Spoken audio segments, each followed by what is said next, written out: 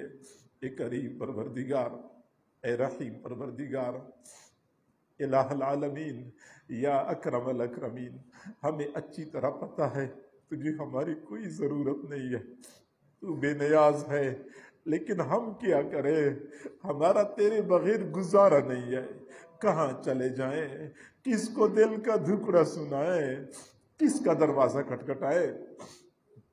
الہی، تیرے سوا ہمارا کوئی دوسرا رب نہیں، تجھے پکار رہے ہیں، تو نے ہمیں دینا ہے، عطا فرما دیجئے۔ الہ العالمین، ہمیں یہ بھی پتہ ہے کہ ہمیں دینے سے تیرے خزانوں میں کوئی کمی نہیں آئے گی، اللہ پھر عطا فرما دیجئے، امیدوں سے بڑھ کے عطا فرما۔ یارے اللہ، جتنے بھی حضرات موجود ہیں، ہم فقیروں کے پاس دینے کے لیے دعائیں ہیں، تیرے پاس دینے کے لیے وسیع خزانے ہیں، اپنے وسیع خزانوں سے مالا مال فرما، وہ سب کچھ عطا فرما جو ان کی چاہت ہے یا ان کی ضرورت ہے، زندگی میں کبھی بے سہارا نہ فرما، کبھی بے آسرا نہ فرما، قدم قدم پہ اپنی دستگیری فرما۔